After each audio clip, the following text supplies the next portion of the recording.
दोस्तों, आज हमारे स्टूडियो में बातचीत के मंच पर उपस्थित हैं चर्चित चित्रकार और कवि अमित कल्ला जी। आपका बहुत बहुत स्वागत है हमारे इस बातचीत के मंच पर।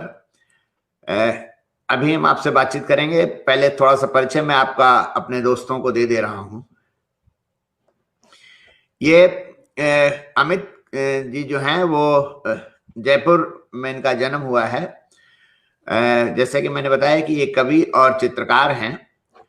इन्होंने राष्ट्रीय संग्रहालय संस्थान नई दिल्ली से कला में के इतिहास का अध्ययन किया है तथा जेएनयू नई दिल्ली से आर्ट्स एंड एस्थेटिक्स विषय में एमए किया है इन्होंने, और फ्रीलांस पेंटिंग करते हैं, यानी चित्रकार हैं। ये फ्रीलांस चित्रकार के रूप में ये काम कर रहे हैं। इनकी जो कला प्रदर्शनियां हैं, इनके जो चित्रों की प्रदर्शनियां हैं, वो लगभग सारे भारत के विभिन्न शहरों में इनकी लग चुकी हैं, लगभग 80 से ज्यादा। और इन्होंने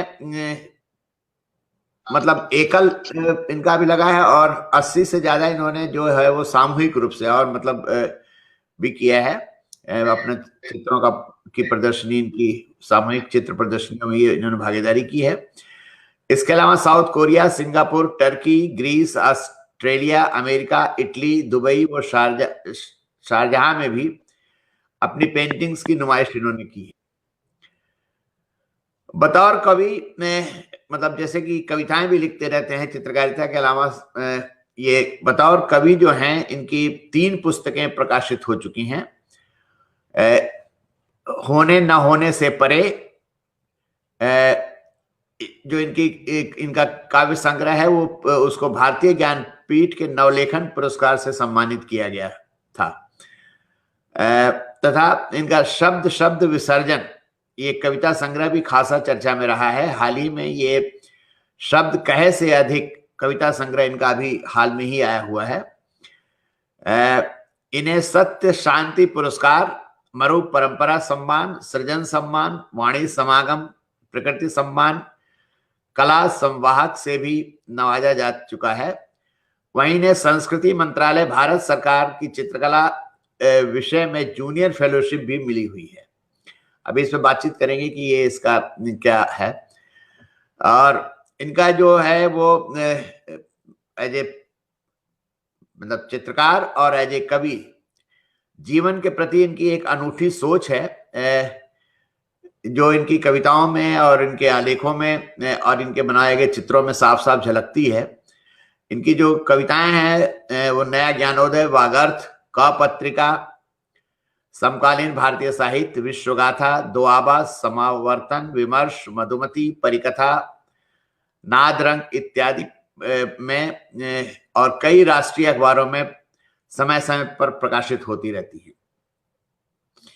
ये नियमित रूप से कलाओं के विभिन्न पक्षों पर लिखते हैं और अपने व्याख्यानों में के रूप में भी प्रस्तुत करते हैं। इनके बनाए गए चित्रों के अनेक पुस्तकों पर बतौर मुख्य पृष्ठ उपयोग भी किया गया है। आकाशवाणी, दूरदर्शन और कई निजी चैनलों पर भी उनकी रचनात्मक प्रक्रियाओं पर कार्यक्रम प्रस्तुत किए जा चुके हैं।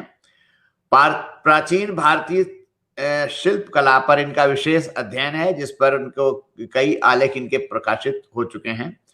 भक्ति कविता उन्हें बेहद सूक्ष्म स्पर्शी अनुभव है, और इसमें ये विशेषकर सुदूर के दक्षिण भारत के नयनार और कन्नड़ के वीर शैव काव्य परंपरा में जो इनके चित्रकला में शामिल रहती है।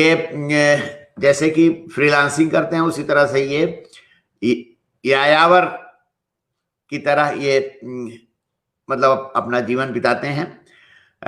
बचपन से योग, अध्यात्म और दर्शन विषय में विशेष इनकी गहरी रुचि है।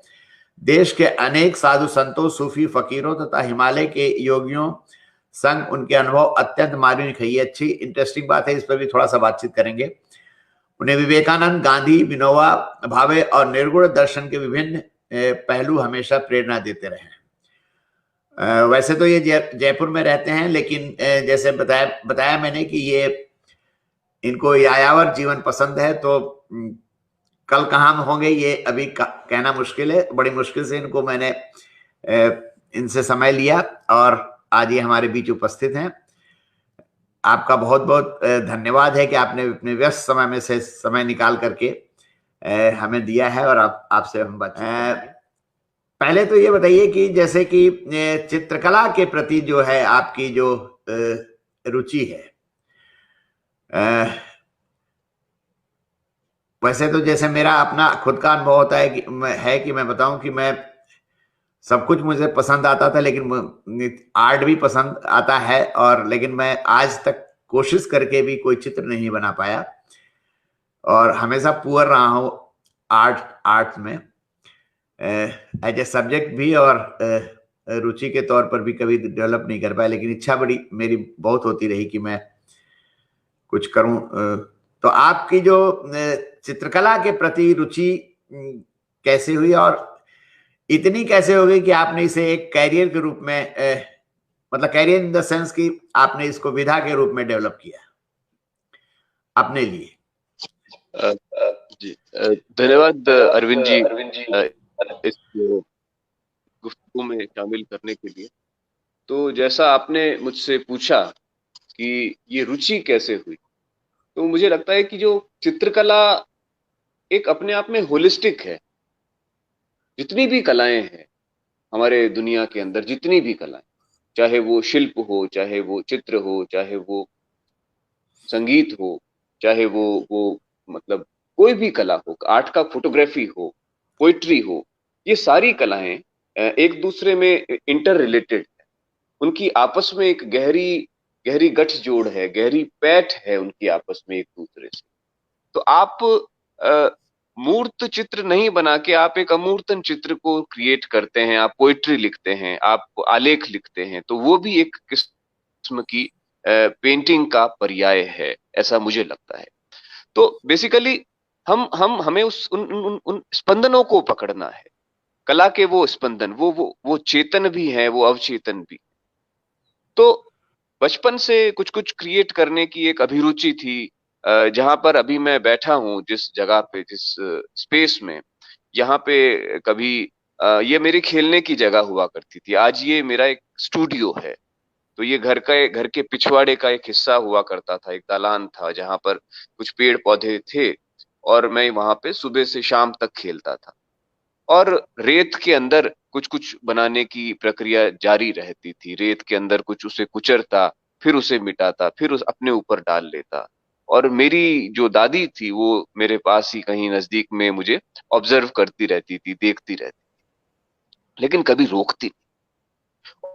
और वो देखते देखते उसमें आकृतियों को निर्माण, उसके अंदर शिल्प भी होता था, उसमें एक संगीत की लय भी होती थी उस खेल में। तो खेल खेल में इस तरीके के ये संस्कार बनते गए। और फिर हुआ ये साहब कि जब पढ़ने लगे तो ऐसे लोगों की संगत मिली, चित्रकारों की संगत मिली, और बहुत से चित्रकारों का सानिध्य मिला, और मैं भी चित्र बनाने लगा, उन्हें दिखाता, और वे लोग उसको अप्रिशिएट करते, और उससे एक मोटिवेशन मिला, मनोबल मिला। और फिर लगा कि यही शायद वो रास्ता है जिसकी मुझे तलाश थी। और होता यही है जी कि ये जो संसार है ये आपको वहां तक पहुंचा देता है जहां पर आपकी डेस्टिनी होती है। तो मुझे उस डेस्टिनी में बहुत यकीन है। और क्योंकि फिर कर हमको यहाँ पर आना पड़ता है, तो फिर कर अगर अभी नहीं, इस जन्म में नहीं करता, तो शायद अनेक जन्म लेके फिर से उस कूची को का दामन थामता और किसी चित्र को उकेरता। तो मैं अपने आप को सौभाग्यशाली मानता हूँ कि शायद एक इसी जन्म में और इसी देह में मुझे वो नसीब मिला कि मैंने रंगों का सानिध्य किया। नहीं, जैसे आपने बताया कि बचपन में जैसे आप स्वतः स्फूर्त ढंग से कुछ बनाते थे, और आपकी दादी जो उसमें ऑब्जर्व करती थी, और वो उसमें मतलब उनको ये महसूस होता था कि ये लड़का जो है वो कुछ चित्रकारिता कर रहा है। ये तो हो गई स्वतः स्फूर्त ढंग से, लेकिन एक्चुअली ये बात आपने आपने बहुत अच्छी कही है कि कलाओं का जो एक अंतर संबंध होता है, कलाएं एक दूसरे से जुड़ी होती हैं, लेकिन चित्रकला के साथ एक एक मुश्किल काम, मतलब मुश्किल विधा इसलिए मैं मानता हूं उसको, क्योंकि हमने कुछ देखा और हमने कुछ महसूस किया और उसे शब्दों में पिरो दिया। ये तो मुझे लगता है थोड़ा आसान सा है, लेकिन हमने देखा और हमने हमारे मस्तिष्क में उसकी एक छवि बनी और उसको हूबहू हमने कागज पे उतार दिया। ये एक ये मतलब कि एक तो पहली बात कि वो तस्वीर बनी किस तरह की और फिर हमने उसे उकेरा किस तरह से। यहीं पर कलाएं दो तरह की होती हैं। एक तो होता है कि जैसे कि हमने, जैसे आपने मुझे देखा और आपने मेरी एक पेंटिंग बना दी, लेकिन आपने मुझे देखा और आपके मन में आपके मस्तिष्क के अंदर आप मेरी कोई दूसरी छवि नजर आई आपको और आपने उसे उतारा, जिसको बोलते हैं कि अमूर्तन जिसको बोलते हैं या एब्स्ट्रैक्ट पेंटिंग बोलते हैं। तो ये एक डिफिकल्ट काम नहीं लगता, मतलब वैसे? देखिए, ये एक किस्म की एक परंपरा है। हमारे एक बहुत बड़े उस्ताद हैं, मतलब सभी एब्स्ट्रैक्ट आर्टिस्टों के वो आज की समय में उस्ताद हैं। प्रोफेसर प्रभाकर कोलते कोलते साहब मुंबई में रहते हैं, बरसों जीजे कॉलेज में पढ़ाया। और हमारे एक और मेंटर हैं, बहुत सशक्त भारत के शिल्पकार हिम्मत शाह। तो हिम्मत शाह साहब और कोलते साहब दोनों का यही मानना है कि जो एब्स्ट्रैक्शन है वो एक तरीके की एक प्रक्रिया का नाम। हम जब भी चित्र बना रहे होते हैं तो हम एक वो प्रक्रिया सम्मत होते हैं हम। तो दैट मीन्स कि प्रोसेस इज इम्पोर्टेंट। उसमें हम प्रोसेस में यकीन करते हैं, हम उस प्रोसेस के अंदर अलिप्त होते हैं, उस प्रोसेस के अंदर हम लिप्त भी होते हैं, अलिप्त भी होते हैं। उस प्रोसेस की प्रक्रिया को आप उससे आपका सरोकार होता है। तो इसमें आपकी जो स्मृतियां है, आपकी जो सब कॉन्शियसनेस है, आपका जो इंट्यूशन है, बहुत कारगर होता है। उस इंट्यूशन की बड़ी ताकत मिलती है। और धीरे धीरे धीरे धीरे ये एक पूरी लंबी एक जर्नी है साहब। और हर इंडिविजुअल को, हर एक आर्टिस्ट को, हर एक पोएट को, हर एक जो जो सोचने विचारने वाले व्यक्ति को अपनी उस जर्नी को करना होता है। तो हमें नहीं पता होता जी कि उसके आगे क्या पड़ाव है। जैसे ये उसी तरीके का अनुभव है जैसे आप किसी पहाड़ पर जाते हैं और हर मोड़ एक नया हो। वो प्रोसेस जारी है साहब, अभी वो सीखने का प्रोसेस चल रहा है। तो ऐसा नहीं है कि हमने कुछ पाया या हम कहीं कुछ कुछ पा चुके हैं। ये तो मुझे लगता है कि अनन्य कई कई जन्म लगेंगे अभी इसको। तो नहीं नहीं, मेरा सवाल अब अभी थोड़ा सा सुलझा है, लेकिन थोड़ा अभी रह गया है इसमें। मैं ये जानना चाहता हूँ कि जैसे एब्स्ट्रैक्ट पेंटिंग होती है, या जैसे मान लीजिए कि हमने पिकासो की पेंटिंग देखी और हमने मोनालिसा की तस्वीर देखी, हालांकि उसमें भी बहुत सारे भाव, अलग अलग एंगल से अलग अलग भाव उसमें नजर आते हैं हमको, लेकिन कुछ पेंटिंग्स ऐसी होती हैं कि जिनको समझना बड़ा मुश्किल सा होता है। मतलब ये हम देखते हैं और हमें अच्छी लगती है, हमें उसका कलर कॉम्बिनेशन अच्छा लगता है, हमें उसका प्रेजेंटेशन, लेकिन वो चित्रकार इसमें क्या कहना चाहता है ये स्पष्ट नहीं होता है। क्योंकि कई बार मैं भी चित्र प्रदर्शनियों में गया हूं, तो मैं वहां पर मुझे पूछना पड़ा कि आपने ये जो बनाया हुआ है इसका क्या मकसद है, मतलब क्या बनाया है आपने, मतलब मुझे थोड़ा बताइए। तो ये मैं जानना चाहता था कि वो जो आप बनाते हैं, जो एब्स्ट्रैक्ट पेंटिंग है, जो मॉडर्न पेंटिंग आजकल जिसको कहते हैं, वो जैसे अवचेतन में जो आपकी तस्वीरें बनती होंगी या जो स्मृतियों से जुड़ी होती हैं या आपके मस्तिष्क में जो तस्वीर बन रही होगी, उसको उकेरते हैं। तो उसको उकेरते हैं तो ये आप कैसे इसको मतलब आपके मन में कैसे स्पष्ट तस्वीर बन रही है कि हम ये बना रहे हैं? देखिए, बहुत ही मैं बिल्कुल सही, तो ऐसा तो नहीं है कि एक बहुत फॉर्मूला बेस्ड तो यहाँ पर कुछ भी नहीं। ये बहुत एक्सपेरिमेंटल होता है, बहुत कुछ होता है, बहुत, क्योंकि अनदेखे को जब आप उतारते हैं और जिसमें जो जो कि दृश्यातीत अनुभव है, तो उसमें उसमें ये होता है कि आप कॉन्शियस एफर्ट नहीं करते, आप कॉन्शियस एफर्ट नहीं करते, आप एक प्रोसेस में आप बहते जाते हैं निरंतर, और उस बहने उसके साथ में संगत होती है, संगत। तो ये संगत होना बहुत इंपॉर्टेंट है। जैसे हम सांस लेते हैं तो हम सोचते नहीं है जी कि हम अब ये 40वीं सांस है। वो एक कैसा एक रिदम चलता है।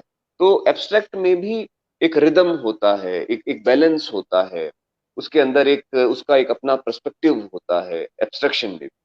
उसकी अपना एक संगीत होता है, उसका एक नाद होता है। तो वो नाद धीरे धीरे आपको सुनाई देने लगता है।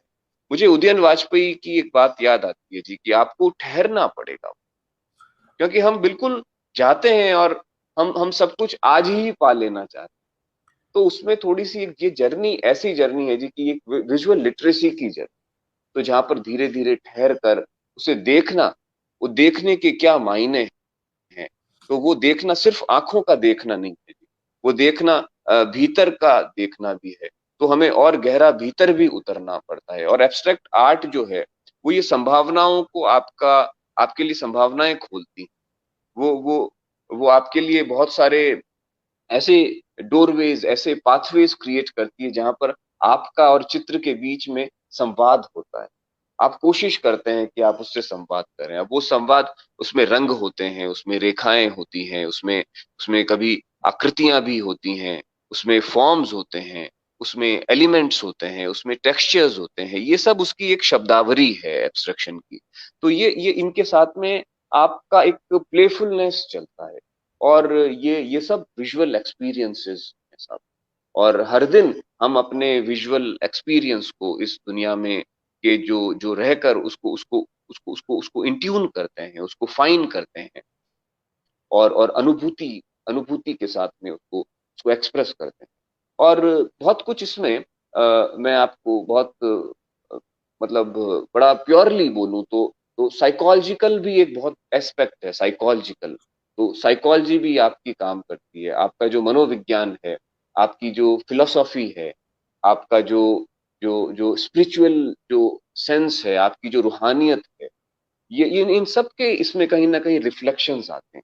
तो ऐसा नहीं होता जी कि ये एक चीज है, ये एक होलिस्टिक है। और क्योंकि ये जो दुनिया है, ये सब आपको चीजों को टुकड़ों टुकड़ों में देखना सिखाती है, काट काट के, फ्रेगमेंटेड। लेकिन हमें जो कलाएं हैं, जितनी भी जो आर्ट्स है, वो आपको वो कलेक्टिव वे में हम संसार को कैसे देखें, उसे कैसे हम एडमायर करें, उसे कैसे हम अपनी वैचारिकी के साथ में कंटेम्पलेट करें। तो आर्ट्स वो स्कोप देती है, और चित्र में वो ताकत होती है, क्योंकि चित्र जो है वो पहले चित्त में उसकी निर्मिति होती है। तो चित्त और चित्र के बीच में एक बहुत इंटेंस रिलेशनशिप है। तो ये जितनी आउटवर्ड जर्नी है, उससे कहीं अधिक ये भीतर जाने की भी जर्नी है। भीतर भी, जैसे रमेश चंद्र शाह अपनी कविता में कहते हैं कि भीतर भी एक समंदर है, भीतर भी एक पहाड़ है। तो ये भीतर में की तरफ आपको आर्ट्स जो है, कलाएं जो है, वो एक स्कोप खोलती हैं, एक एक बिंदु लगाती हैं। रजा के आप बिंदु देखिए, सिर्फ बिंदु है उनके चित्र में, और वो बिंदु आपको भीतर लेके जाता है। वहां कुछ भी नहीं दिखता, लेकिन वहां पे सब कुछ है। जो वो शून्य है, जो वो सर्किल है, जो कि जो कि संपूर्ण कॉस्मोलॉजी को डिपिक्ट करता है। हमारा जो नटराज है, जो जो no beginning and no end, उसका जो सर्किल है, वो इन सब के डिपिक्शन है जी। और सब कुछ मैं ये कहूंगा कि सामने नहीं होता, और सब कुछ सामने होता भी है। तो ये एक होने न होने की के बीच या उसके परे जाने की एक यात्रा है। थोड़ा कभी कभी डिफिकल्ट होता है, लेकिन लेकिन इट्स अ ग्रेट चैलेंज। और हर दिन जो चित्रकार है, एब्स्ट्रैक्ट आर्टिस्ट है, उस उन उन चैलेंजेस के से गुजरता है। और और वो बड़ी शिद्दत और सदाकत के साथ में अपने काम को पूरा करता है। जे स्वामीनाथन कहते थे, ये बात मुझे अखिलेश जी ने बताई, पेंटर अखिलेश से एक बार संवाद हो रहा था, तो वो कहते हैं कि स्वामी जो थे वो कहते थे कि चित्रकार एक छापामार योद्धा है। उस पे लेके एक बड़ी लंबी बातचीत हुई, तो योद्धा कैसे?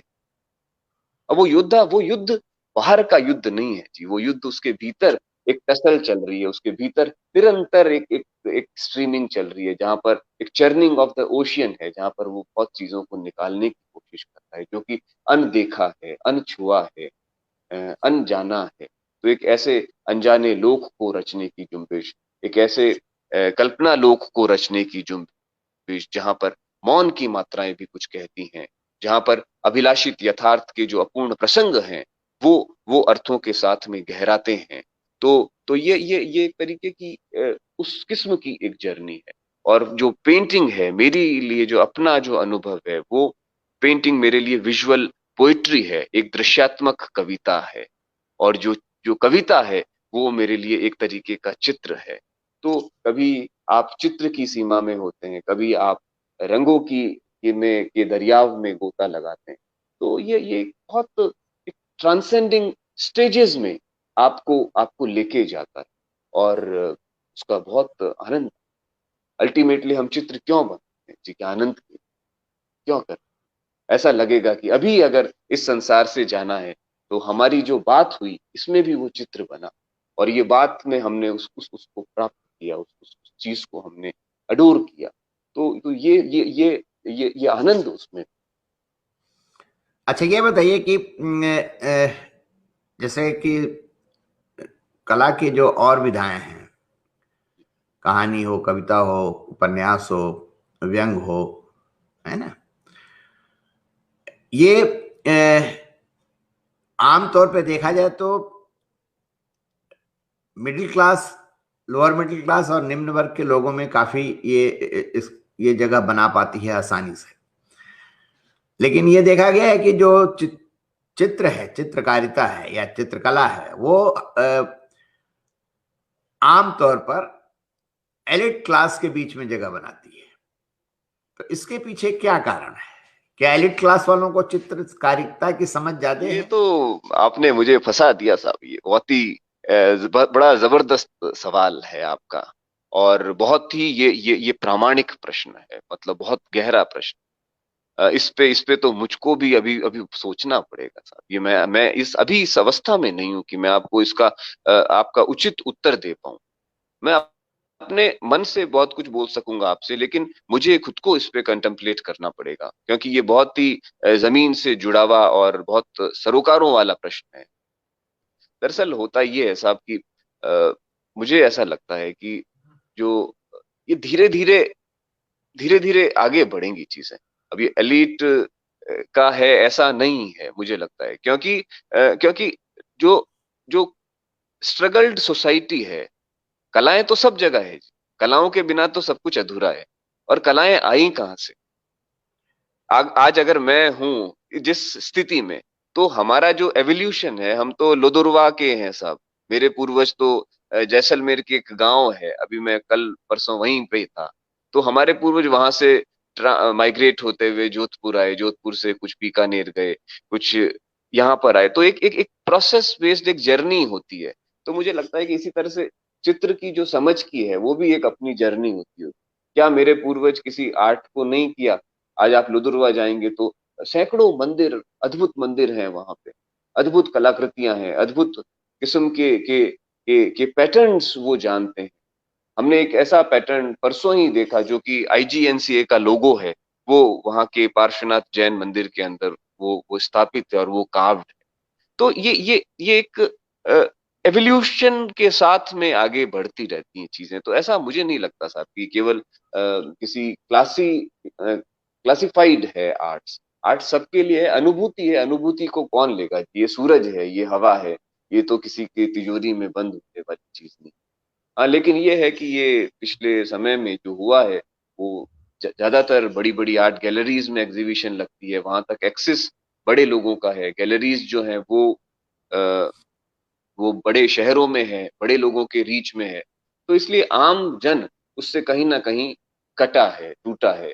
और लेकिन इसी कलाकार जमात के बीच में ऐसे भी लोग हुए हैं और बहुत ताकत से उन्होंने जिन्होंने अपने आप को एक्सप्रेस किया। आज हुसैन जहां पर अपनी पेंटिंग्स करोड़ों में बेचते थे, या मान लीजिए कि दुनिया में वो बड़े बड़े कला दीर्घाओं में शो करते थे, तो वो कहीं पर भी गांवों के अंदर भी जाते। ऐसा नहीं है। स्वामी का जो सरोकार था, स्वामीनाथन का, तो वो आदिवासियों से कितना जबरदस्त था।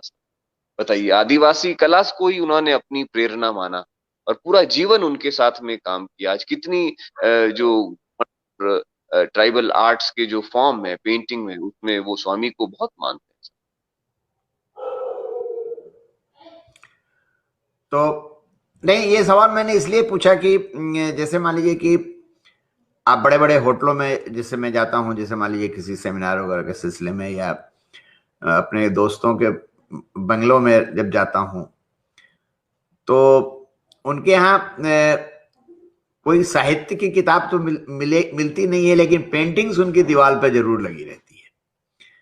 और काफी नामी गिरामी लोगों की पेंटिंग्स वहां पर नजर आ जाती है, और पूछने में पता चलता है कि वो तो बहुत महंगी पेंटिंग है। तो और ये मेरा अपना खुद का सवाल था। मैं यही सोच रहा था कि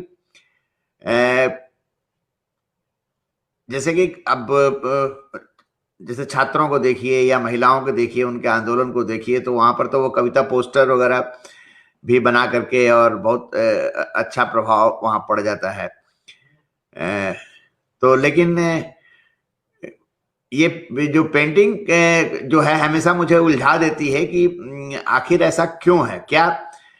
लेकिन अगर देखा जाए तो लोग जो चित्रकारिता होती है, जैसे मान लीजिए आप गाँव में चले जाएं, भित्ति चित्र जो बनाती हैं औरतें, या जैसे अभी आपने आदिवासी कला की बात की, तो वहां पर तो रूट में तो है ये चीजें, जो कलाकृतियां जो जो मतलब जो गांव से जुड़ी हुई हैं और लोगों के दुख दर्द से जुड़ी हुई हैं। जैसे लोकगीत होते हैं ना, लोकगीत जैसे लोगों के दुख दर्द से जुड़े होते हैं।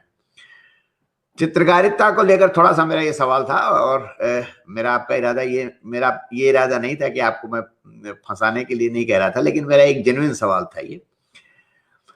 अच्छा, ये बताइए कि पेंटिंग जो है, जैसे कि एक समय आया था कि जब फोटोग्राफी आई थी, तो लोगों ने कहा कि फोटोग्राफी के आने के बाद से जो पेंटिंग्स है उसको खतरा हो जाएगा, मतलब यानी कि पेंटिंग धीरे धीरे खत्म हो जाएगी। ये लोगों का कयास था। लेकिन मैंने देखा कि, और मैं देख रहा हूं कि पेंटिंग ने अपनी अलग जगह बनाई हुई है समाज में, और वो भी एक कला है, और चित्रकारिता ने तो और एडवांस किया है अपने आप को। मतलब अगर आप 50 साल पहले की चित्रकारिता देखें और आज की चित्रकारिता देखें, तो जमीन आसमान का फर्क है। तो मैं मतलब ये थोड़ा आपसे जानना चाहता हूं कि आज के समय में अगर देखें अगर आप, तो आपसे मैं मतलब जानना चाहता हूं कि क्या चित्रकारिता के सामने कोई चुनौती है आज कि नहीं है? देखिए, चित्रकारिता खुद अपने आप में एक एक चुनौती है। इसके इसके कई अर्थ हैं। बेसिकली जब आप पेंटिंग करते हैं या फोटोग्राफी, जैसे आपने बहुत सुंदर, आपको बड़ा मुझे अच्छा लगा कि आपने जो जो जिस तरह से इसको रखा फोटोग्राफी के साथ में कंपेयर करते हुए, तो क्योंकि एक एक स्ट्रोक की, हर एक स्ट्रोक अपने आप में उसकी एक एक एक ताकत है। वो ब्रीथ करता है। एक एक स्ट्रोक में एक ब्रीदिंग होता है, एक ब्रीथ है वहां पर, एक सांस है। तमाम हम लोग भी अभी पिछले 20 वर्षों से भी, मुझे तो कोई ज्यादा लंबा अनुभव नहीं हुआ चित्रकारिता करते, हम तो पिछले 20-22 सालों से ही हैं इस पूरे फील्ड में फुल टाइम। हम लोग जब काम कर रहे थे, शुरू किया था जैसे, तो चाइना का एक एक अलग तरीके से इम्पैक्ट आया, टेक्नोलॉजी का एक इम्पैक्ट आया। हमको लगा कि अब ब्रश और रंग का समय चला गया, ऐसा लगा, आभास हुआ। लेकिन जब उस पे गहराई से सोचा, जब अपने उस्तादों से बात की, बड़े चित्रकारों का जब काम देखे, तो मुझे लगा कि नहीं नहीं, ये कभी नहीं जाने वाली चीज है जी। आज भी वैन गॉग के जो स्ट्रोक्स हैं, उसमें जो उसकी जो ब्रीद है, उसको आप महसूस कर सकते हैं। तो उसकी कीमत हमेशा बनी रहेगी। वो हमेशा, क्योंकि ह्यूमन टच है वहां पे, एक ह्यूमन टच है। मुझे ऐसा लगता है कि energies are the are the real thing, जो उसमें ऊर्जा का एक संप्रेषण होता है। जब आप रंग लगा रहे होते हैं तो आप केवल रंग नहीं लगाते, आप अपनी ऊर्जा को उसके अंदर संप्रेषित करते हैं। Energies, I feel, is the essence of all processes of the Cosmos, and all uses of arts are somewhere somehow trying to depict that only। तो हम उस एनर्जी को फील करते हैं जब आप थिएटर देखने जाते हैं। जब सिनेमा है तो भी क्या थिएटर की प्रासंगिकता चली गई क्या? थिएटर और ज्यादा प्रासंगिक हो गया वो, क्योंकि आप उस ऊर्जा को पाने वहां पर जा रहे हैं। वो सीधा स्पंदित होती हुई ऊर्जा आप तक पहुंचती। तो चित्र भी उसी किस्म की एक एक अनुभूति है। म्यूजिक म्यूजिक को आप देखिए साहब, तमाम कैसेट सीडीज होते हुए, आज पता नहीं क्या क्या टेक्नोलॉजी होते हुए भी हम चाहते हैं कि जी हम लाइव सुन लें, कुछ सामने से सुने, बैठ के सुने, वो प्रत्यक्ष, वो हमारे भीतर अनुनादित हो। तो इसी तरह से ये जो चित्र है वो भी क्योंकि आप केवल चित्र नहीं खरीद रहे होते जी, आप उस आर्टिस्ट की एक एक जर्नी को अपने साथ में, अपने जीवन में शामिल कर रहे होते हैं। वहां पे सिर्फ एक रंग नहीं होते, वहां पे उस कलाकार की एक श्वास होती है, और उसकी उसका जो एक ब्रीथ होता है वहां पे, उसकी ऊर्जा होती है। तो ये कई एनर्जीज का एक मैनिफेस्टेशन भी है। और ऊर्जाएं कभी भी मुझे लगता है कि वो जाया नहीं, क्योंकि हर इंसान की में वो ऊर्जा की एक एक जो उसकी जो तासीर है, वो उसकी जो तल्ख तासीर है, वो कहीं ना कहीं रिफ्लेक्ट होती ही रहे। अच्छा, ये बताइए कि जैसे अभी चित्रकारिता पर ही बात हम करना चाहेंगे। जी। भारत में एक से एक बढ़कर चित्रकार हुए हैं, और जिसमें एक नाम तो आपने बताया है कि एम एफ हुसैन का था, उसके अलावा अमृता शेरगिल हैं, और मतलब अगर रविन्द्रनाथ टैगोर से भी शुरू करें तो रविन्द्रनाथ टैगोर भी चित्रकारिता करते थे, और गाय तोंडे एक भी नाम हुआ करते थे किसी जमाने में, बहुत अच्छे थे। और हाँ हाँ, और उसके बाद ये जैसे राजा रवि वर्मा थे, और आज भी बहुत सारे लोग हैं जो एक तो हमारे मित्र भी हैं जो अशोक भौमिक, वो भी एक बड़े कलाकार हम उनको समझते हैं। निश्चित तौर। आप ये बताइए कि आप इनमें से किस परंपरा, इनकी अपनी अपनी परंपराएं हैं जैसे चित्रकारिता को लेकर के, तो आप अपने आप को किस परंपरा से जोड़ करके देखते हैं? ये भी बहुत खूबसूरत प्रश्न है, और आपने बहुत सही तरीके से उसको उसको मतलब बहुत ही क्रोनोलॉजिकली और लॉजिकली आपने उसको पेश किया। मैं गायतोंडे साहब की परंपरा से अपने आप को जुड़ता हुआ महसूस करता हूँ, जो कि एक अमूर्त की परंपरा है, एब्स्ट्रक्शन की परंपरा है। और इसके मुतल्लक मैं आपसे कहना चाहूंगा, क्योंकि अमूर्त से जो हमारा नाता है वो वो बड़ा गहरा है जी। मेरा व्यक्तिगत तौर पे मेरे जो प्रोफेसर हैं रहे, जिनसे मैंने कविता को सीखा, कविता को पाया, professor Shiv Prakash, H S Shiv Prakash, Kannada के बहुत बड़े कवि हैं। तो हमने जो भक्ति काव्य की जो अमूर्तता थी, उसको उसमें हम उसको एक्सप्लोरेशन करते थे। और क्योंकि साउंड में भी मैंने उसी अमूर्त को पाया है, उसी अमूर्त के का मैं अनुयायी साउंड में। तो इसलिए वो चित्र में भी वो कहीं ना कहीं रिफ्लेक्ट होता है। तो गायतोंडे साहब हैं, कोलते साहब हैं, रजा साहब हैं, राम कुमार रहे, अखिलेश हैं, तो ये स्वामीनाथन के चित्र हैं, ये सब बहुत प्रेरित करते हैं। धवन के चित्र बड़े प्रेरित करते हैं। तो ये कविताओं में का जो संस्कार है, तो नंदकिशोर आचार्य जी के साथ में सानिध्य रहा, उनसे संगत मतलब उनसे सीखने को मिला। तो उनकी कविता में एक बड़ा सुंदर अमूर्तन लोक वो क्रिएट करते हैं। मूर्त भी होता है, अमूर्त भी होता है। तो उस अमूर्त के साथ में तो चित्र बनाने में ये सब शब्द मेरी बड़ी मदद करते हैं। एब्स्ट्रैक्ट जो पोइट्री है, उसने अज्ञेय की जो कविता है, तो आप उसको सुनते सुनते आप किसी चित्र में विलीन हो जाते हैं। तो ये बड़ी इस मददगार साबित हुई। फिर एक बहुत बड़ा एस्पेक्ट अक्का महादेवी, लल्लेश्वरी, अलम प्रभु, बसवर्णा, इनके जो काव्य को सुना तो वो बहुत बहुत एब्स्ट्रैक्ट वर्ल्ड को क्रिएट कर रहे, जबरदस्त एब्स्ट्रैक्शन वहां पर क्रिएट हो रहा था। तो वो सिर्फ शब्द जो वो नाद से, वो नाद एब्स्ट्रैक्ट है जी, नाद तो दिखता नहीं है, वो तो अनुभव होता है, उस वो अनंत की एक प्रतीति है। तो वो उसको हम लोग कोशिश करते हैं कि ऐसे जो जो जो एलिमेंट्स हैं उनको हम अपने चित्र में उतारें।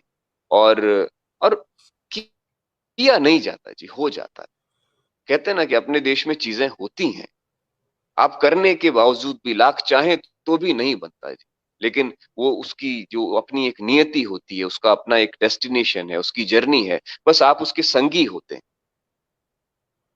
तो ये एक रिक्त की जो रेखाएं हैं, ये जो रिक्तता में जब आप उसमें उसको अनुगूंज करते हैं तो उसका एक अलग मजा आता है। तो मैं तो इसी सारे प्रोसेस को एंजॉय करने की, उसको उसको आत्मसात करने की कोशिश करता हूँ। और कोशिश यही रहती है कि आप अपनी उस प्योरेस्ट फॉर्म को बरकरार रखें, उसको बनाए रखें और अनुभव करें। क्योंकि अपने यहाँ पर कहते हैं, यहाँ पे कहा जाता है जी कि ये पेंटिंग कब शुरू हुई। ये मैं रेफरेंस आपको देना चाहूंगा। एक प्रोफेसर साहब हैं, वो रेफरेंस देते हैं इस बात का। वो कहते हैं कि ये कलाएं जो है वो अनंत काल से है। चित्र कब बना जी? हिस्टोरिकली हम कहते हैं कि तो अनंत काल से चल। अब ये अनंत क्या है? ये अनंत क्या है? तो अनंत ये है जी कि उसमें बहुत सारी कहानियां हैं, इसलिए हम कभी टाइम नहीं बताते। ये बियॉन्ड टाइम एंड स्पेस है। अब हमारा स्पेस, टाइम और स्पेस वेस्ट के टाइम और स्पेस से डिफरेंट है। क्योंकि यहां पर आप ये देखिए कि यहां पर देश और काल की बात, ये काल वो लीनियर टाइम नहीं है जी, ये सर्कुलर टाइम। ये फिर कर अपना रूपाकार पकड़ता है। तो ये मसौदा है। तो अनंत की जब बात होती है तो बताते हैं कि ऐसा विष्णु धर्मोत्तर पुराण में एक जगह आता है जहाँ चित्र सूत्र है, जहाँ पे कि एक बार विष्णु किसी आम के रस में अपनी उंगली को डुबोकर और अपना जंघा पर अपनी कुछ चित्र बना रहे। उन्होंने एक चित्र बनाया आम्र रस से, और वो उस पर इतने मोहित हो गए कि उन्होंने कहा कि भाई अब तो मैं इसको प्राण दूंगा, प्राण डाल दूंगा। तो उन्होंने उसमें उसमें प्राण डाल, और वो एक फीमेल फिगर के रूप में इमर्ज हुई। और वो हमारी जो अप्सरा स्वर्ग की उर्वशी, तो उर्वशी का ओरिजिन से हम ऐसा मानते हैं, उस चित्र से जो है हमारी कहीं चित्र परंपरा शुरू होती हो। तो ऐसे बहुत सारे मिथ्स हैं, बहुत सारी स्टोरीज हैं जो कि बहुत खूबसूरत। और मैं इन सब का संगी होने में अपने आप को बड़भागी मानता हूँ। गायतोंडे की अपनी एक परंपरा रही। निसर्गदत्त, शायद महाराज का शायद किसी ने नाम सुना होगा, जिक्र फिक्र उनकी हुई होगी। बहुत बड़े फिलोसोफर थे। इटली के एक बहुत बड़े दूसरे फिलोसोफर ने उनको एक्सप्लोर किया। तो ये दर्शन, मनोविज्ञान, जीवन, ये सब का एक कंबाइंड कॉम्बिनेशन, और ये एक एक्सप्रेशन, अनुभूति है। अनुभूतियों की एक अभिव्यक्ति, जो आपने अनुभूत किया उसको जब आप अभिव्यक्त करते हैं तो वही हमारा, मुझे लगता है कि वो हमारा एक एस्थेटिक, एक स्वरूप को पाता है, अपने एस्थेटिक फॉर्म को। वो सौंदर्यात्मक जो दृष्टि है उसको उसको आप कहीं ना कहीं उसको उसको पा पाते हैं, छू पाते हैं। तो ये सारा मसौदा, तो इसमें मतलब बूंद बूंद जो है वो बिंदु बनाता है। बूंद बूंद बिंदु बनती रेखा, देती दस्तक मन की सतहों पर, फलक उतर आड़ी तिरछी बंद बिखर, घूम घूम आकृतियां है रचना। तो ये आकृतियों के जो रचाव है, उसमें आप निरंतर आप गोता लगाने की कोशिश करते हैं। और जितने बार आप गोता लगाते हैं पता चलता है कि उसकी जो था है आप नहीं पा पाए, बहुत में अनंत था। तो इसलिए हमने अनंत को बहुत विभिन्न तरीकों से मैनिफेस्ट किया, उस अनंत को सेलिब्रेट किया, और आज भी उस अनंतता को हम उसको मानते हैं। तो मुझे लगता है कि शायद विष्णु जो है, एक कैरेक्टर विष्णु, वे भी उसी अनंत का पर्याय है। विष्णु अनंत शाह, सूफीज्म में उस अनंत के का जिक्र फिक्र है।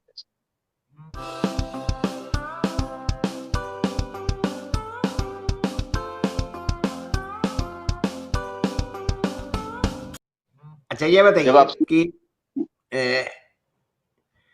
कि जैसे आपने एक तो जैसे है कि राष्ट्रीय संग्रहालय से जो आपने इतिहास पर, कला के इतिहास का अध्ययन किया, जी, और उसके बाद से आपने जेएनयू में आर्ट और एस्थेटिक्स पर आपने अध्ययन किया।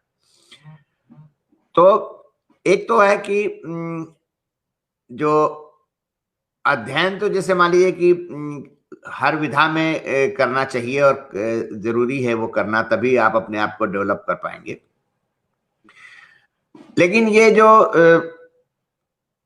आर्ट के शिक्षक होते हैं जो है ना, ये शिक्षक जो हैं वो आपको मतलब क्या मतलब आपके अंदर क्या ऐसा जो डेवलप करते हैं सेंस या कलर के बारे में या चीजों के बारे में, कि जिससे कि स्कूलिंग मतलब ये कहा जा सकता है कि चित्रकारिता में आने से पहले स्कूलिंग होना जरूरी है। क्या ये जरूरी है स्कूलिंग होना या नहीं जरूरी है? सर, ये भी बड़ा लाजमी सा सवाल है आपका। देखिए, मैं जिस रास्ते से यहाँ तक आया हूँ या जिस रास्ते पर चल रहा, तो मैंने तो कोई इस प्रकार की एज एन आर्ट स्कूलिंग नहीं की, लेकिन बहुत सारे बड़े चित्रकारों का सानिध्य मिला और उनके साथ रह के सीखा, अनुभवों से सीखा। हिम्मत शाह बोलते हैं कि बंद करो सारे सारे स्कूल। प्रभाकर बोलते बोलते जिसको खोजना होगा वो अपने आप खोजेगा। तो ये भी एक बहुत बड़ा एक एक क्या कहेंगे, एक बड़ा मसौदा है जिसपे जिसके अपने पक्ष हैं और उसके अपने प्रतिपक्ष। देश में हम कहें या दुनिया में हम कहें, बहुत सारे ऐसे कलाकार हुए जो कभी कला के स्कूल में नहीं गए, एज सच स्कूल, लेकिन जो आज दुनिया के सबसे बड़े कलाकारों में उनको शुमार किया जाता है। लेकिन दोनों अपनी अपनी जगह पर बहुत बेहद जरूरी है, क्योंकि जब आप चीजों को तोड़ेंगे तो आप कब तोड़ पाएंगे किसी भी लाइन को, कि जब आप लाइन खींचेंगे। तो हमने एज सच स्कूल तो नहीं किया, लेकिन फिर से आज भी हम रेखा की प्रैक्टिस करते हैं। वही जो स्कूल में उस समय सिखाया जाता था, आज भी हम उसको पढ़ने की कोशिश करते हैं, फिर से अपने आप को स्कूल में दाखिल करते हैं और फिर उसमें से आप निकलते हैं। तो ये निरंतर गढ़ने और तोड़ने की, बनने और विसर्जित होने की प्रक्रिया है। तो इसमें यह है कि आपको ये सततता है यहाँ पे, और ये स्कूल कहीं खत्म नहीं होता। ये तो जब तक सांस सांस है तब तक आपको उसके साथ में आपकी संगत बनी रहेगी। जब तक आप इस दुनिया से रुखसत नहीं होंगे तब तक आप एक एक विद्यार्थी के रूप में, एक सीखने वाले के रूप में, और आपको बने रहना पड़ेगा। तभी आपकी कला शायद कुछ कुछ अपने आप कला में कुछ अभिव्यक्त कर पाए, अदरवाइज तो आप कभी कुछ नहीं कर। तो मुझे ऐसा लगता है कि इसमें दोनों चीजों की जरूरत है, सीखना भी पड़ेगा और भुलाना भी पड़ेगा। तो ये लर्निंग एंड डी लर्निंग का एक प्रोसेस। तो इसमें अलग अलग, इसमें जितने इम्पोर्टेंस टीचर की है उतनी इम्पोर्टेंट इसमें गुरु की भी है। और गुरु मीन्स वो कोई एक टिपिकल गुरु नहीं है कि कोई है ना योगी गुरु नहीं है। गुरु मीन्स जो आपको ज़ेन मास्टर्स कैसे होते हैं, हमें तो ऐसे ज़ेन मास्टर्स मिले इस रास्ते। ऐसे ज़ेन मास्टर मैं आपको बताऊं कि हर दिन ऐसे लोग मिलते हैं, कान पकड़ पकड़ के सिखाते हैं, ये सीख लो, ये तुम्हारे काम। तो मैं तो अपने आप को उन भाग्यशालियों में से मानता हूँ जिसको बहुत सारे गुरु, बहुत सारे। और वो गुरु पता नहीं किस किस फॉर्म में आपको आते हैं और आपकी कला को एनरिच करने ही आते हैं। उस कला में दो चीजों को जोड़ने आते हैं। तो इसलिए आपको हमेशा चेतना के साथ में आपको सचेतन रहना है। आपको आपको मतलब चेतन, उस चेतना की उच्च अवस्थाओं को आपको आपको छूना होता है। आपको स्मेल, आपको साउंड, दृश्य, टच, ये कई प्रकार के जो इंद्रिय के जो अनुभव है और अतीन्द्रिय अनुभव है, इनको इनको इनको इनको इंट्यून करना है और फिर उसके साथ में अपनी जर्नी को करते जाना। और अल्टीमेटली तो विसर्जना के लिए ये सर्जना होती है। अब हम कविता की तरफ चलेंगे। एक सवाल आखिरी है चित्रकारिता से संबंधित। चित्रकारिता से संबंधित सवाल इसलिए मैं ज्यादा कर रहा हूं कि आप को मुख्य रूप से मैं चित्रकारी मान के चल रहा था, और मैं एक दो बार आपसे मिला भी हूं, आपको शायद पता नहीं याद होगा कि नहीं होगा। तो अब मैं मेरे मन में तो यही बसा हुआ है कि आप चित्रकार हैं। वो कविता की भी सूचना मुझे मिलती है तो मैं कभी तभी भी बात करूंगा। आपके जो समकालीन हैं चित्रकार, वैसे तो ये बात आप मानेंगे कि हर चित्रकार का अपना एक सिग्नेचर होता है, माने सिग्नेचर आर्ट उसका होता है, जिससे कि अगर मान लीजिए कि नाम हटा दिया जाए उस पेंटिंग से, तब भी जो कला और चित्रकारिता को समझने वाले लोग हैं वो समझ जाएंगे कि ये किसने बनाया है। आपका भी एक सिग्नेचर होगा। आप मुझे बताइए कि अगर मैं मतलब एक सेंटेंस में अगर आपसे मैं पूछूं कि आपका सिग्नेचर क्या है, जिससे मैं देखते ही बता दूं कि ये अमित कल्ला जी की पेंटिंग है। ऊर्जा, एनर्जी। आपकी जो पेंटिंग्स में ऊर्जा आप मतलब मिलेगी अधिक। चलिए, ये एक बढ़िया बात बताई आपने, क्योंकि मैं आपके चित्रों को दूसरे तरीके से देखूंगा, दूसरे नजरिए से, और क्योंकि आपके अंदर तो ऊर्जा है, ये तो मैंने देखा है, और आप निरंतर इतना काम कर रहे हैं, ये भी एक बहुत अच्छी बात है और बड़ी बात है। दोस्तों, जैसा कि कल आपने देखा कि हम लोग बातचीत कर रहे थे, लेकिन कुछ टेक्निकल प्रॉब्लम बीच में आ गई थी और हमारी बातचीत जो है वो बीच में ही मजबूरन बंद करनी पड़ी हमें। अमित कल्ला जी आज फिर हमारे बातचीत के मंच पर हमारे अनुरोध पर उपस्थित हुए हैं, और मैं समझ सकता हूं कि ये चूंकि काफी व्यस्त रहते हैं, फिर भी इन्होंने समय निकाल लिया मेरे लिए। मैं इनका शुक्रगुजार हूं इस बात के लिए। अमित जी, कल तो हम लोगों ने चित्रकारिता पर और पेंटिंग्स पर बहुत सारी बातें आपसे की, और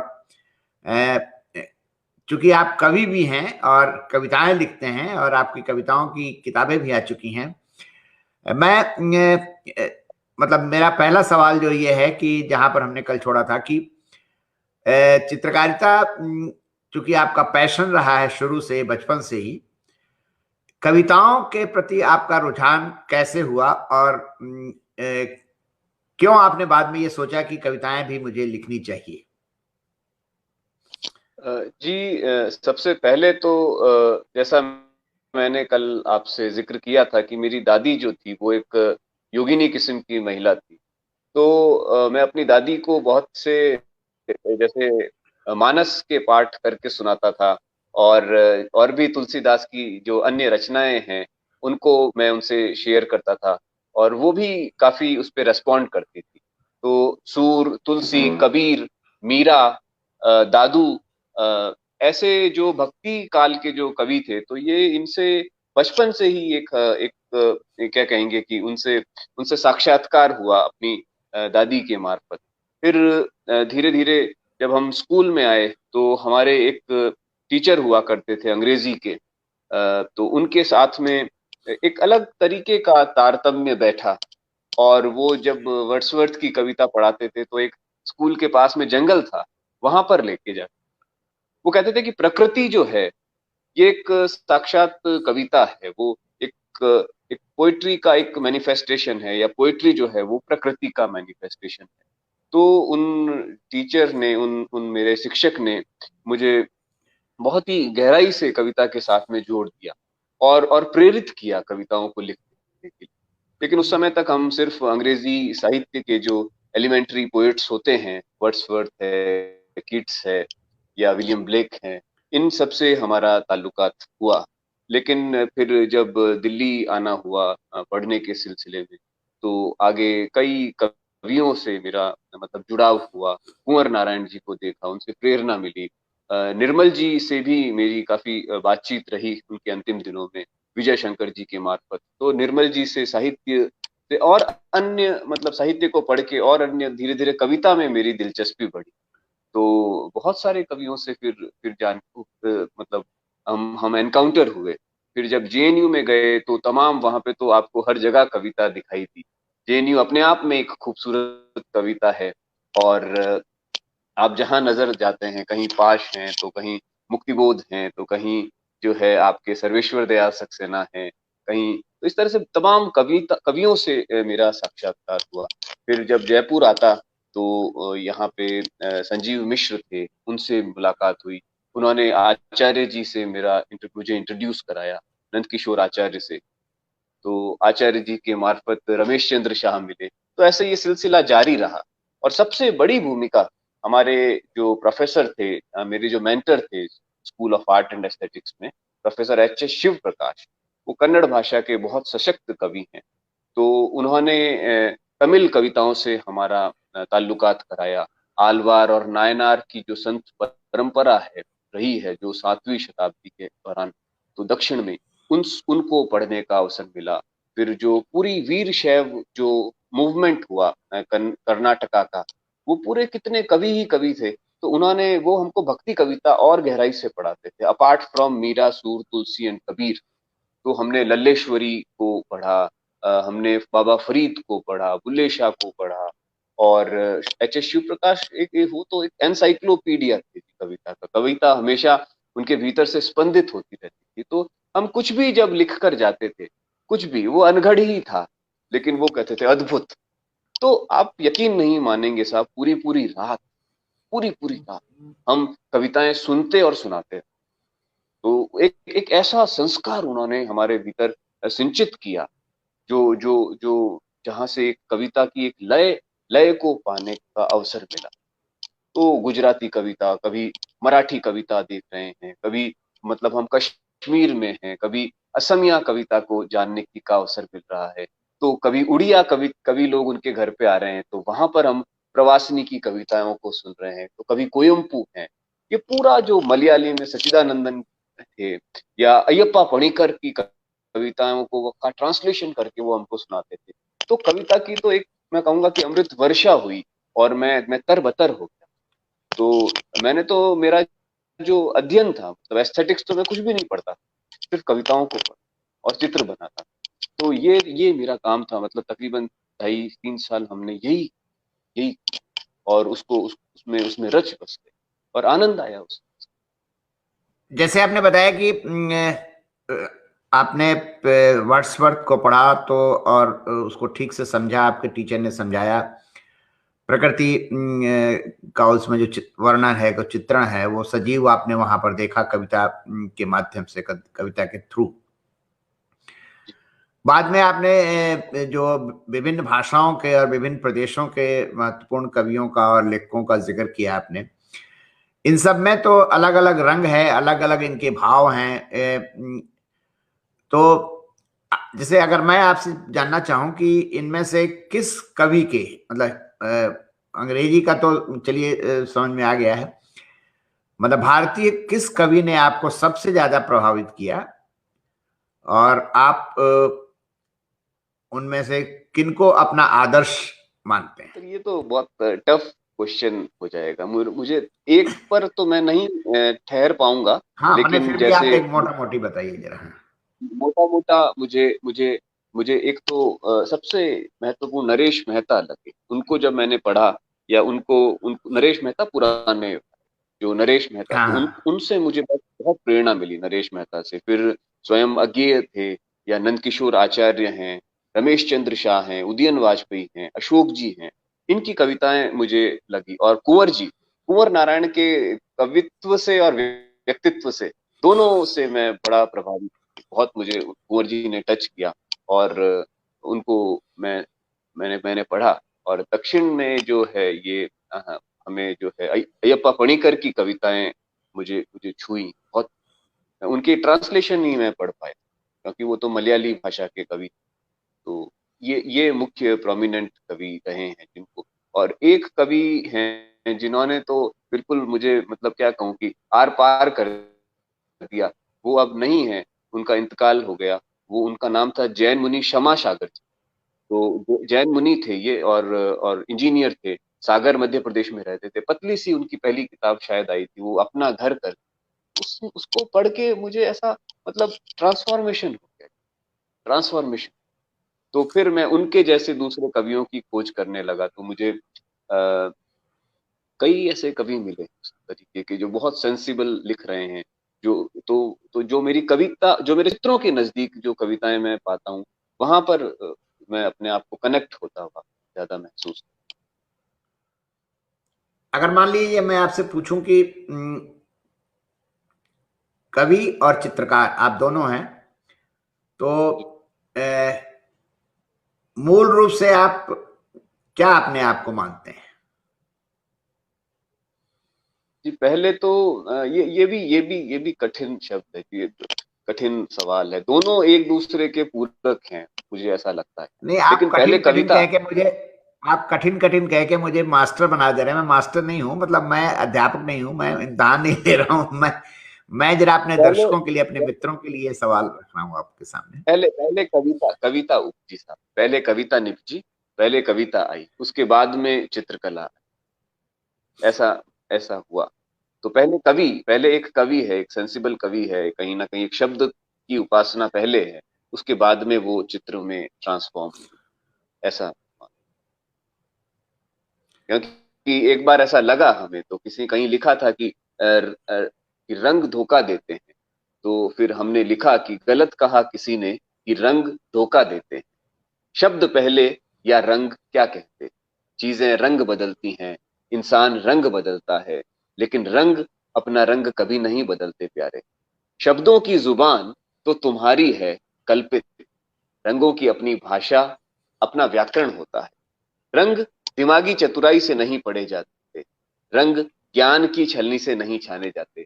उन्हें तो बस सत राम दादू राम, सत राम दादू। तो इस तरीके का एक प्रोसेस है पोएट्री का मेरे। वैसे भी नेचर में पहले रंग आए, मैंने पहले लोगों जी ने रंगों को महसूस किया। जी आसमान का रंग कैसा है, बादलों का रंग कैसा है, पेड़ पौधे किस तरह के हैं, है ना। और वो जी बिल्कुल। जो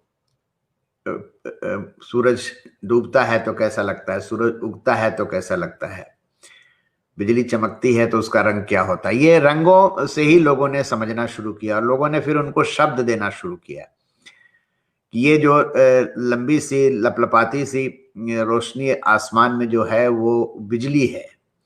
बिजली मतलब ये शुरुआती दौर में, बाद में तो लोगों ने इस पर रिसर्च किया, साइंस ने काफी डेवलप किया। और बहुत सारे लोगों ने तो इसी से डिसाइड किया कि बादलों का रंग से उन्हें पता चल जाता था कि बरसात होगी कि नहीं होगी, बरसात होगी। और पता नहीं आपके उधर ऐसे ये कहावत प्रचलित है कि नहीं है, लेकिन हमारे यहाँ तो कहते हैं कि अगर फलाने दिन बादल छा गए तो 2 दिन बरसात होगी, अगर फलाने दिन बादल आ गए तो 2.5 दिन बरसात होगी, है। तो शब्द तो बाद में है। पहले रंग, बच्चा भी जब पैदा होता है तो पहले रंग के प्रति आकर्षित होता है, शब्द तो उसके मुंह से बाद में निकलते हैं। और शब्दों के साथ, जो आपने एक अच्छी बात कही, शब्दों के साथ तो चतुराई की जा सकती है, रंगों के साथ चतुराई नहीं की जा सकती, क्योंकि हर रंग की अपनी एक मतलब उसमें एक शब्द भी होता है, उसमें एक महक भी होती है, उसका एक आकार भी होता है, और उसमें एक जो है व्यक्त करने की जो क्षमता होती है ना। और मान लीजिए अगर किसी ने किसी को चाकू मारा और उसका चित्रण करना है तो खून तो लाल ही दिखाएंगे ना, हम काला तो दिखाएंगे नहीं। तो ये बढ़िया बात आपने बताई। और क्या इसको ऐसे नहीं कहा जा सकता है कि आप मूलतः कवि हैं, और चूंकि चित्रकार भी आप सफल इसलिए हैं कि आपके अंदर काव्य है, आपके अंदर कविताएं हैं, आप एक कवि की दृष्टि से चीजों को देखते हैं, आप सिर्फ चित्रकार की दृष्टि से नहीं देखते। मुझे लगता है कि प्रॉपरली अगर इस तरह से मैं आपको व्याख्यायित करूं तो शायद यही सबसे ज्यादा उचित होगा।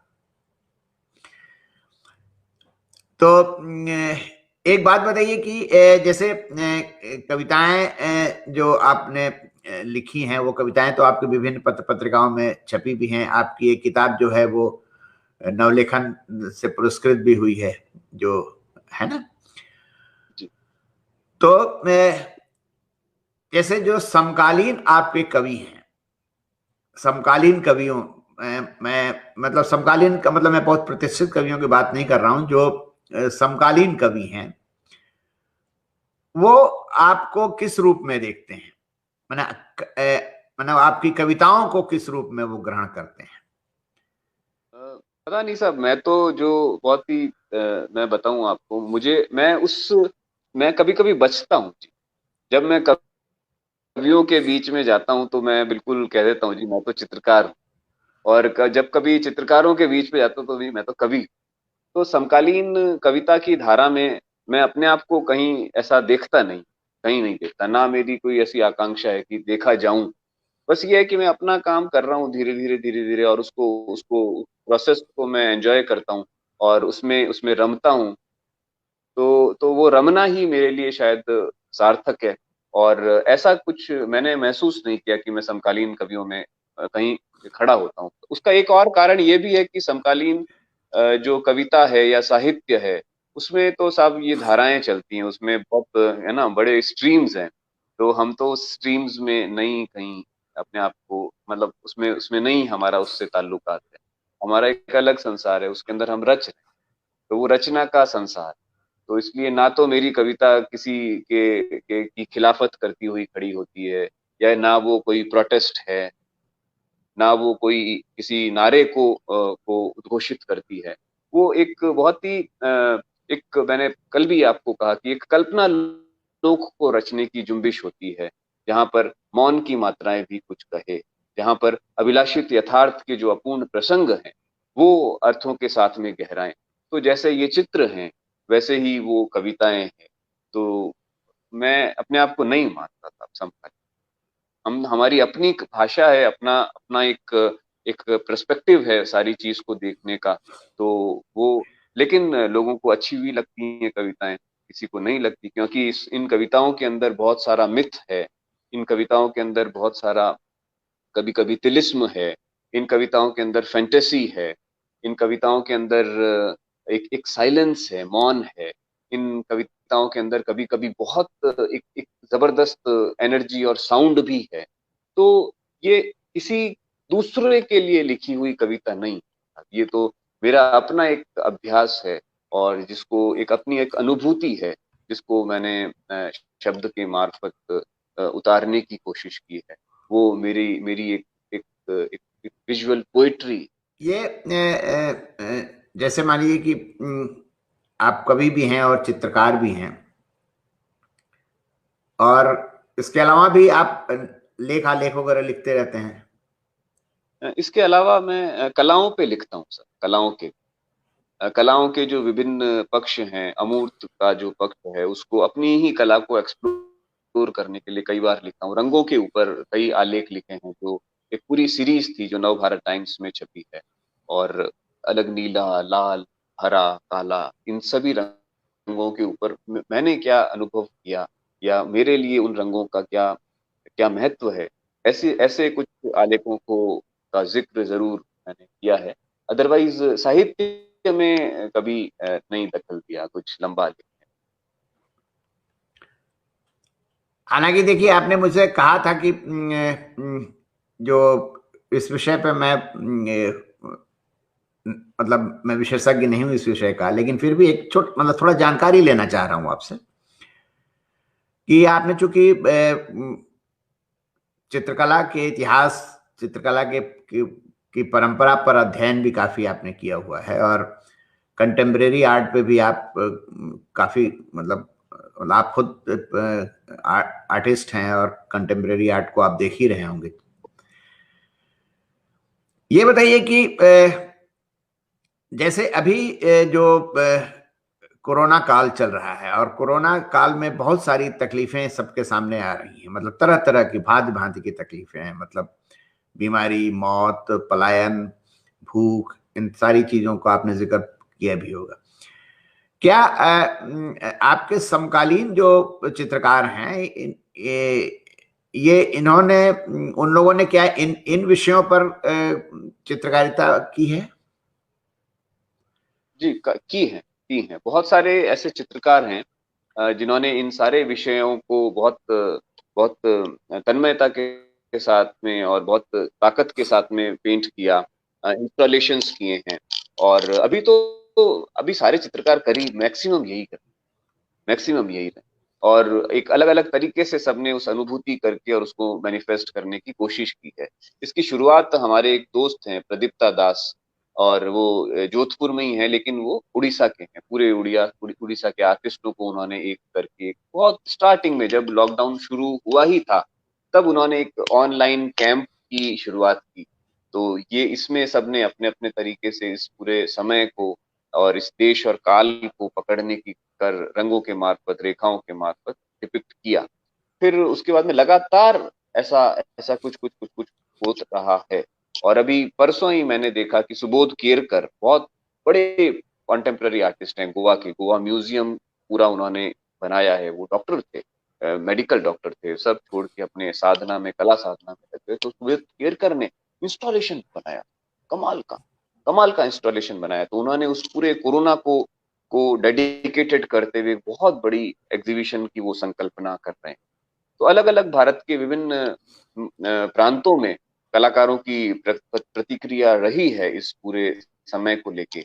और राइटर्स जैसे लिखते हैं वैसे पेंटर्स ने भी अपने अपने तरीके से पेंट किया। मैं भी यहाँ पर, मुझे बुलाया गया था एक जगह एक एग्जीबिशन को जज करने के लिए। तो उसमें बहुत से कलाकारों ने कोरोना को पेंट किया, अपने अपने तरीके से उस पूरे लॉकडाउन को पेंट किया, इन इन इन कठिन सिचुएशंस को पेंट किया।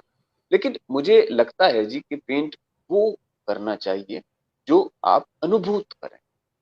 मतलब पेंट करना है इसलिए पेंट नहीं, सब कर रहे हैं इसलिए मैं भी करूं। मैंने अनुभव क्या किया। तो कभी कभी क्या होता है साहब कि जब बहुत इतना बड़ा मुल्क है, इतने सारे चितेरे हैं, इतने सारे कलाकार हैं, तो एक रेला चलने लगता है। तो वो रेले में आपकी जो अनुभूतियां है वो कहीं छूट जाती है। और ये बहुत सूक्ष्म है, ये बहुत सटल है।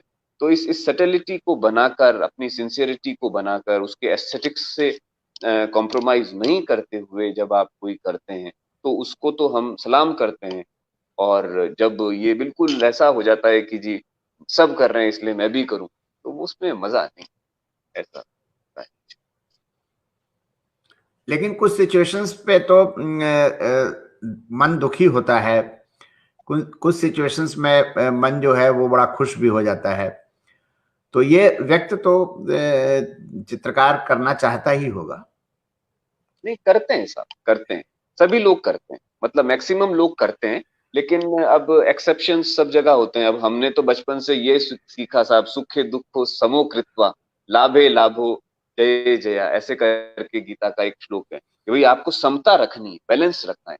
तो एक मेरा एक अपना जो ट्रेनिंग रहा है, या एक मेरा जो अपने जो इंट्यूशंस हैं वो एक डिफरेंट तरीके से काम करते हैं। मुझे तो इस कोरोना में बहुत सबसे मुझे ऐसा लगता है कि मेरे जो पूरा जो समय रहा है 20-22 सालों में, सबसे खूबसूरत समय मुझे ये कोरोना लगा। In spite of sorrows, in spite of sufferings, in spite of pains. ऐसा नहीं है कि ये मुस्कुराते चेहरों के पीछे दुख नहीं होते। सब जगह हर इंसान है तो उसका अपना एक दुख होता ही है। और वो दुख नहीं, वो दुख उसकी ब्यूटी भी है। तो हमें उस दुख को ब्यूटी के रूप में हमने हमेशा उसको लेना सीखा। तो हमें तो उसको बैलेंस करना आना चाहिए। और कलाकार एक किस्म का मुझे लगता है कि वो एक किस्म का योगी होना चाहिए। योगी जो कि इस योगी मतलब कोई हिमालय में बैठने वाला योगी नहीं, जिस दुनिया के अंदर, इस दुनिया में रहकर आपको बैलेंस करना, ये बैलेंस, ये हार्मनी, ये रिदम, ये सिंक्रोनिज्म, यही सब कुछ तो हमको ये कलाएं सिखाती है कि आपको विपरीत में भी अनुकूल, प्रतिकूल में भी अनुकूल कैसे बनना है, या एक्लिमेटाइजेशन कैसे होना चाहिए। ये सब होते हैं साहब, बहुत बड़ी, मतलब इट्स अ ग्रेट चैलेंज। आपके पास में कुछ नहीं होता है कि कोई सोर्स नहीं है आपके पास में पैसा कमाने का, आपके पास में आपका, मतलब आपके जो विचार हैं, आप अलग तरीके से सोच रहे हैं, परिवार अलग तरीके से सोच रहा है, देश दुनिया अलग तरीके से सोच रही है, आपके कंसर्न्स अलग। तो ये कई बार बहुत बहुत कॉन्फ्लिक्टिंग मोड्स में आप रहते हैं, लेकिन उसके अंदर आपको बैलेंस करना है कि नहीं भैया, सतत हमको चलते रहना है, लेट इट सी की, बिकॉज एक लाइफ एक एक्सपेरिमेंट होता है चित्रकार का, कलाकार का, जब आप एक फ्रीलांसिंग के रास्ते पर होते हैं, नहीं मालूम होता कि क्या है, और वो नहीं जो है वो दुख नहीं है, वो उसका सौंदर्य है। और उसके उसके उत्स में हम डूबे रहें, उसके उत्स को सेलिब्रेट करें, ये एक कलाकार का, उसी में कलाकार का होना छिपा होता है, मुझे ऐसा। चलिए, ये एक गंभीर विषय है जिस पर बातचीत बहुत लंबी हो जाएगी, तो इसलिए इस पर हम बहुत ज्यादा बात नहीं कर रहे हैं। अब आपकी कुछ कविताएं हम सुनेंगे। जी जरूर। लंबी कविताएं हैं कि आपकी छोटी छोटी कविताएं होती हैं? छोटी छोटी सी कविताएं हैं। मैं अपने जो नया संग्रह है, अभी जो लेटेस्ट आया है पिछले ही महीने, शब्द कहे से अधिक, तो मैं इसमें से अपनी कुछ कविताएं पढ़ना चाहूँ। चलिए, आप पढ़ दीजिए, और अगर छोटी छोटी हैं तो 5 कविताएं आप पढ़ दीजिए। बहुत बहुत छोटी छोटी सी कविताएं। हाँ हाँ, 5 अ, 5 है, जो भी आपको अच्छी लग रही हो पढ़िए। अब तो सिर्फ मृत्यु ही बता सकती उसका पता। अब तो सिर्फ मृत्यु ही बता सकती उसका पता। किसी स्मृति में नहीं वह, वहां कोई बारीक सा बिन बोया अमृत बीज भी नहीं। अब तो मृत्यु ही बता सकती उसका पता। एक सवाल है, ये दूसरी कविता। एक सवाल है, सधा सवाल, क्या करूं, उछाल दूं किसी गेंद सा, या बीज सा रोप दूं उसे रेत में। एक वाह। सवाल है, सधा सवाल, क्या करूं, उछाल दूं किसी गेंद सा, या बीज सा रोप दूं उसे रेत में। तुम चाहो तो खोल देता हूं अंतिम सिरे तक। तुम चाहो तो खोल देता हूं अंतिम सिरे तक। किसी अजनबी का नहीं, सीधा सीधा हमारा अपना सवाल। एक सवाल। वाह।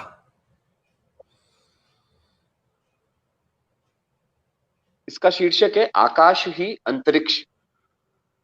इतना आसान नहीं बांधना आकाश को। इतना आसान नहीं बांधना आकाश को। उसका नीलापन एक भूल। क्या आकाश ही अंतरिक्ष है? अंतरिक्ष हमारे अंदर तक खिंचे आकाश का उत्कर्ष जो, या फिर सूर्य रश्मियों से उत्पन्न कोई ब्रह्माकार वृत्ति केवल। इतना आसान नहीं बांधना आकाश को, उसका नीलापन एक भूल।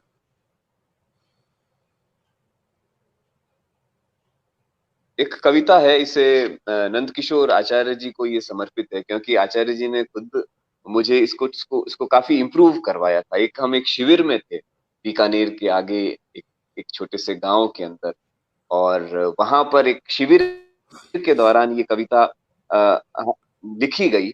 और जैसे वत्सल निधि के शिविर हुआ करते थे किसी जमाने में, वैसे ही एक बीकानेर में एक कैंप हुआ था पिछले 2-3 सालों पहले, तब ये कविता लिखी थी। तो आचार्य जी ने इसको, नंदकिशोर आचार्य जी ने इसको काफी ठीक करवाया, इम्प्रोवाइज करवाया, उस पर बात हुई लंबी।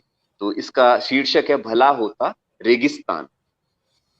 थाम लेती उंगलियां पानी की, थाम लेती उंगलियां पानी की, रंगों से भरी गाथाएं। राम भरोसे ही सही, कोरती उड़ते पंख उस आसमान के। बातचीत की बिसातों पर अक्षरों की बुनाई से छूटे अजनबी रेशे मनमानी सुधि जगाते हैं। आखिर कितना भला होता रेगिस्तान। आखिर कितना भला होता रेगिस्तान। अपने बिछौने पर यात्राओं के रूखे पगों को नर्म करता। गहरा उतर साजों की संगत का अर्घ्य देता है। थाम लेती हैं उंगलियां पानी की, रंगों से भरी गाथाएं। वाह। तो अब एक अलग कविता है। उन्होंने कहा अब आगे नहीं जाना, पिछले को जुटाने में भूल जाना। उन्होंने कहा अब आगे नहीं जाना, पिछले को जुटाने में भूल जाना। उन्होंने कहा बहते हुए समय को याद करना, फिर मिटा देना, रेखाओं से परिचय मत बढ़ाना। उन्होंने कहा आदमी जैसा बनना, ईश्वर से होकर ना हो जाना। उन्होंने कहा कभी आने दो आने, देख लेना अपना आप, पहचानना और पकड़ लेना। उन्होंने कहा अब आगे नहीं जाना, पिछले को जुटाने में भूल जाना। तो ये कुछ इसमें से कविताएं थी जो मुझे पसंद है इस नए कविता संग्रह में से। और एक जो इसका जो शीर्षक है, शब्द कहे से अधिक, उसको मैं आपके साथ में शेयर करना चाहता हूँ। तो वो अगर मुझे मिल जाए तो, शब्द कहे से अधिक। खैर बहरहाल वो मिल नहीं रही है, तो मैं आपको फिर अभी वो सुनाता हूँ। और एक कविता जो मेरा पहला कविता संग्रह था, होने ना होने से परे, जिसके लिए भारतीय ज्ञानपीठ ने युवा पुरस्कार दिया था, उसमें से एक कविता है।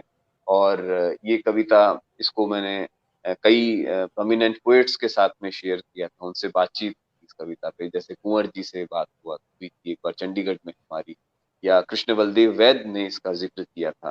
तो ये कविता है वापस आऊंगा, वापस आऊंगा। छोटी सी कविता है साहब। तीर शब्द भोर के स्वप्न, तीर शब्द भोर के स्वप्न, धरती में समाई जल की बूंद या बीता बचपन। तीर शब्द भोर के स्वप्न, धरती में समाई जल की बूंद या बीता बचपन। अंतरिक्ष से टूटे किसी पिंड जैसा, अंतरिक्ष से टूटे किसी पिंड जैसा, कुएं में फेंके चंद सिक्के, या फिर गंगा में बही अस्थियों सा वापस आऊंगा। तीर शब्द भोर के स्वप्न, धरती में समाई जल की बूंद, बीता बचपन। अंतरिक्ष से टूटे किसी पिंड जैसा, कुएं में फेंके चंद सिक्के, या फिर गंगा में बही अस्थियों सा वापस आऊंगा। तो ये बहुत मेरे लिए अलग किस्म का एक अनुभव वाली कविता है। और बिल्कुल ऐसा एक विजुअल, एक वर्चुअल और विजुअल एक दिखाई देने लगता है कि उतरता दिखता है चित्र। ये सब चलिए बढ़िया है, आपसे काफी अच्छी बातचीत हुई। और कल थोड़ा व्यवधान हो गया था, लेकिन फिर भी आज बात मुकम्मल हो गई। कल भी काफी लोगों ने आपकी बातचीत को पसंद किया था और वार्ता अच्छी लगी थी। आज भी काफी लोग हैं यहाँ पर, और उनको भी, उन्होंने कविताएं भी सुनी और उन्होंने कुछ टिप्पणियां भी की, आप देख लीजिएगा। इसी के साथ हम आपसे विदा लेते हैं। आपका बहुत बहुत धन्यवाद कि आपने फिर मुझे समय दिया, और आगे भी आपसे रिक्वेस्ट करूंगा, गुजारिश करूंगा कि कभी फिर हम लोग बैठें, कुछ और विषयों पे बातचीत करेंगे। जरूर धन्यवाद। जरूर जरूर। नमस्कार। आपका धन्यवाद सभी देखने वालों का।